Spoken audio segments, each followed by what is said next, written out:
Team হোটেলের শহীদ আফ্রিদির গন্তব্য ছিল মোহাম্মদ নবীর কক্ষ। সেখানে যাওয়ার পথে দেখা তামিম ইকবালের সঙ্গে। এরপর নবীর কক্ষের আড্ডায় তামিম আফ্রিদির সঙ্গে যোগ দিলেন শাহিন শাহ আফ্রিদিও।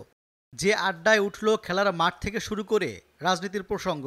তারই এক পর্যায়ে তামিম আফ্রিদির কাছে জানতে চাইলেন রাজনীতিতে নামার ইচ্ছা আছে কিনা। পাকিস্তানের সাবেক অধিনায়ক জবাবে বললেন, তোমাদের অবস্থা যা দেখছি তাতে আর ইচ্ছা নেই। বাংলাদেশের তামিম, পাকিস্তানের আফ্রিদি ও শাহিন আর আফগানিস্তানের নবীদের এই আড্ডা বিপিএল সূত্রে। বাংলাদেশের ফ্রাঞ্চাইজি টি-20 লিগটিতে অংশ নিয়েছেন পাকিস্তান, আফগানিস্তানের বর্তমান ও সাবেক ক্রিকেটাররা। ভিডিওতে দেখা যায় ফ্লোরে বসে খাবার খান আফ্রিদি। আড্ডার ভিডিওটি পোস্ট করা হয়েছে শহীদ আফ্রিদির ইউটিউব চ্যানেলে। টিম হোটেলে আড্ডার ভিডিওতে দেখা যায় প্রথমবার ঢাকা প্রিমিয়ার খেলার স্মৃতিচারণ করেছেন আফ্রিদি। আড্ডায় এসেছে তামিমের অবসর প্রসঙ্গ। এক পর্যায়ে হুট করে তামিম আফ্রিদির কাছে রাজনীতিতে জড়ানোর ইচ্ছা আছে কিনা জিজ্ঞেস করেন। আফ্রিদি হাসতে হাসতে বলেন, তোমাদের যা অবস্থা দেখছি তাতে আর ইচ্ছা নেই।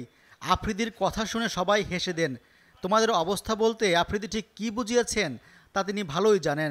তবে বাংলাদেশের যারা আফ্রিদির সঙ্গে খেলেছেন তাদের মধ্যে দুজন রাজনীতিতে নেমে এই মুহূর্তে দেশের ক্রিকেট থেকে দূরে।